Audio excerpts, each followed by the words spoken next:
Smoking and curing fish is a practice that has been going on since the dawn of man.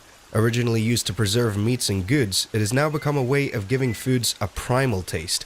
To find out more about this ancient process, I headed down to Abbey St. Bathans to see how it all starts.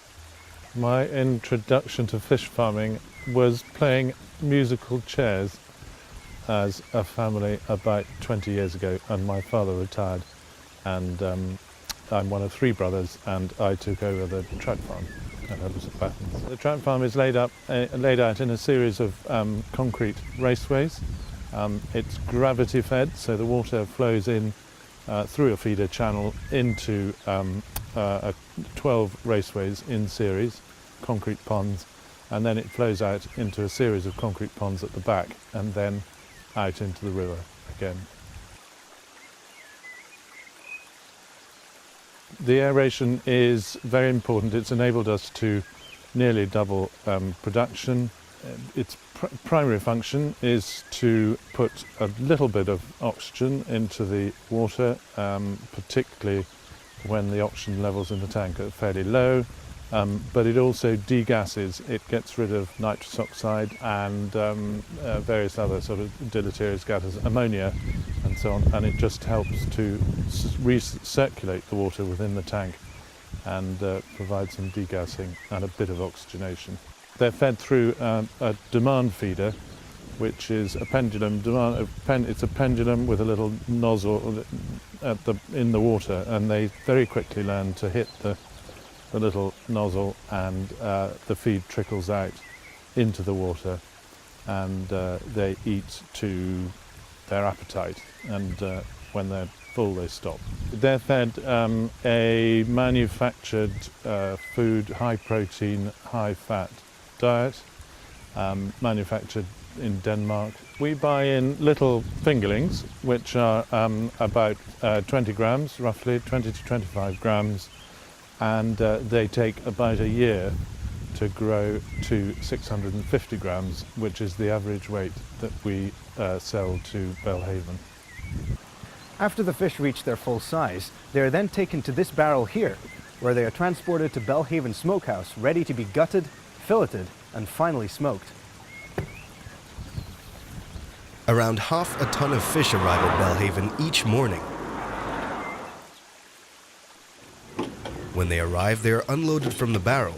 This is done by attaching a modified plastic cone to the front, where the fish are funneled into plastic crates that are then moved into the smokehouse.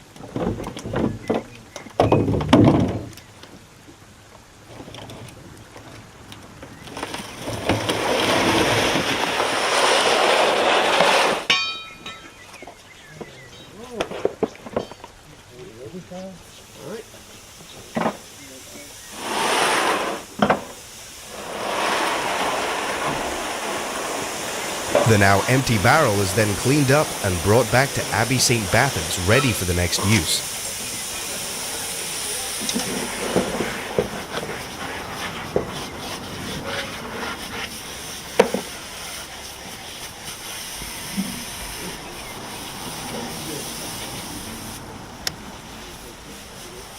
I met Mark, who agreed to show me around the smokehouse to see what happens after the fish are unloaded. Hi, morning. Morning. Can you put these on for me, please? Sure. Protective clothing is worn to make sure the fish don't get contaminated, as well as to help you not to slip.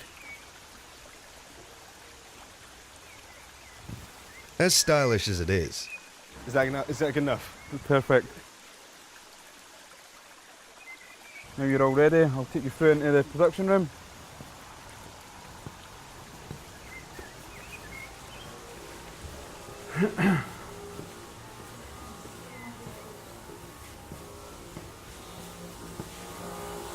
I'll just get you to give your hands a wee wash and that before we go through. Okay.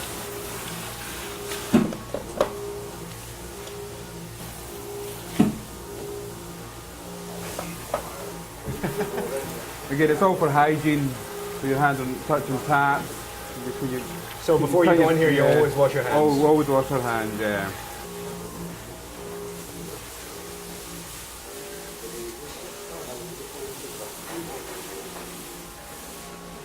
First, the fish are brought into this room where they are filleted and gutted in preparation for brining. So this is the main production room. As you see, the trout came in off the trailer into here. We vary from half a ton to 700 kilo a day, which is quite a lot of trout just for us. And a couple of us in here. So here we cut up the bellies, then we take the heads off, remove all the guts. It makes it a lot easier for filleting. Some places fillet with the head on whole, but we find it easier doing it this way and a lot quicker. So what happens to the waste products? All our waste is recycled and biofuel, I imagine. So yeah, that's all collected once a week. So you wait until they pick it up. And Yeah. It's quite economical. Whereas the smaller trout is only beheaded and gutted, the larger trout is filleted. This is done by slicing the meat away from the bones, so you are left with boneless fillets of trout ready for smoking.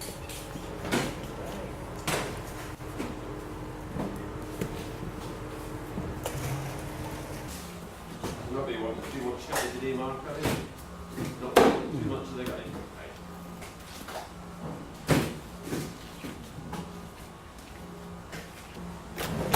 From the whole fish to the fillet, you lose about 40% roughly. Again, you'll see here, we sometimes grade the fillets into a size for sending to for smoking. Right. So we want about 180 gram fillet that we send to smoke for hot smoked trout fillets, which I'll show you when we go through the smoke room. So how long would you say it took you to get this fast? I would say well over a year. Well over a year. What, do you make a lot of mistakes at the start, would you say? I reckon I wasted at the start at least half a ton of fish. Half a ton? But nothing gets wasted. When you first learn, obviously, when you see the fillet, you get loads of bones and stuff like that in it. And what happens to them is it gets smoked and it gets turned into what we call broken trout pieces. Right. So people can use it for making like sort of patty and salad and stuff like that. But yeah, it took me about well over a year to get it completely, and then it's not. A lot of people pick it up quicker than others, but it did take me quite a while. Yeah. But at least the mistakes are still used. Yeah. I'll now take you through to the smoke room. Okay. They are then moved to the smokers. Here, they are smoked for 24 hours.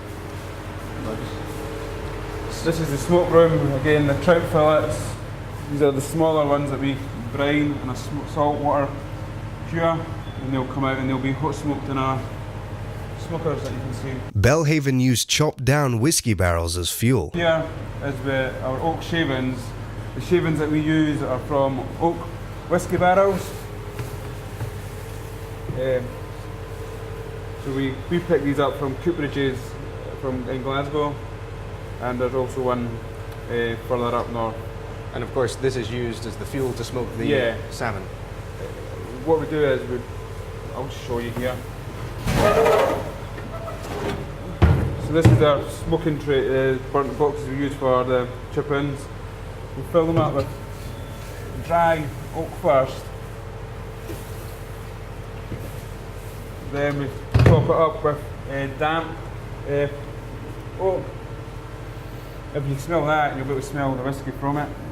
I can actually smell the whiskey from Once it. you damp it, you see we get the stronger smell from the dry chip-ins.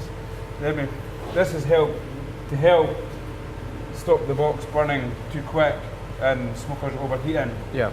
So what we do, like I say, it's a layer of dry, then a layer of wet shavings. I don't know if you get a strong whiskey flavour from burning the chips. I can't taste it myself. Right. But I think it's a story again, and it's recycling. Yeah.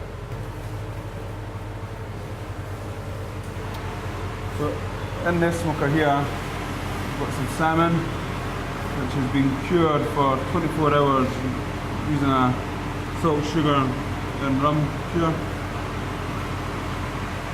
So this smokes for, again, 24 hours. And I'll use maybe 2-3 boxes of the chicken. So I'm taking you now through into the slicing room. The fish are then sliced and packaged, ready for sale. So, what happens in the slicing room? So we'll go from the smoking room, we have to chill down the smoked salmon to below 7 degrees for it to go through our slicing machine. Again, before it goes through the slicing machine, Trish has to take the skin off. If not, all the slices will have bits of skin. We skin it first, put the skin on a board, as you can see there. So what kind of customer would prefer a hand slice? You get certain restaurants, again, like prefer a hand slice. It's good to say on their menu, it's hand sliced with salmon. You can put maybe a little more of a markup on it. And of course it saves them from doing the It hand saves them slicing. from doing it, yeah. Also, with the hand slice, the first few slices are slightly bigger as well. With the machines, they're smaller to start. So Yeah. once it's sliced, it goes into the gold board or silver board, into the vacuum pouch. So this is it being vacuumed into pouch, the packet. yeah. Again, it helps preserve the life of it. Keeps it fresher. After about 30 seconds, the fish is vacuum sealed. Good, so it looks nice presented. And of course this is it, already vacuum packed Yeah. with the Belhaven Smokehouse Yeah, logo. on it, of logo, course, yeah. There's a wee story on the back. How our company was started over 40 years ago from Dunbar. And I've noticed on the right there's the All our nutritional preparations, labels, of course. yeah. And also shows you some of the other products we do. From smoked cheese, hot smoked salmon and trout. I'll now take you through to our shop where our smoked salmon goes along with all the other products that we do. Okay. Once the fish has been vacuum packed, it ends up in the Belhaven Smokehouse shop to be sold and enjoyed. This is it here. That won't come out. At least we know it's secure. Yeah. So obviously this has almost just been sliced. Yeah, this has just been sliced out of the smoker this morning, so yeah, I'll get yourself a toothpick from there. Okay. From there. So again, this is our cure that we've been using for over 30 years now. So salt, sugar and rum. Okay. Quite nice. Oh, that's really good. That's really good. It's not too greasy Yeah. or oily. So you were saying that the trout is even less oily. Yeah, even less oily. Even less oily. It's fantastic. Nicer product. Again, it's getting slightly more popular. Again, I think when some of your celebrity chefs, when you start using it, then people think, oh, I've never tried that. Yeah. Then you get a wee burst of sales in the shop. So would you say that trout is easier to get? Is it more ready supply from your suppliers? For the larger trout, it's slightly harder than the salmon because again, you haven't got the demand for it. Right. Well, thank you very much, Mark, for our tour of Belhaven Smokehouse. Thank you for coming along. It's been a pleasure. Thanks and very I hope much. you enjoy the rest of your day. Thanks. Bye. Bye.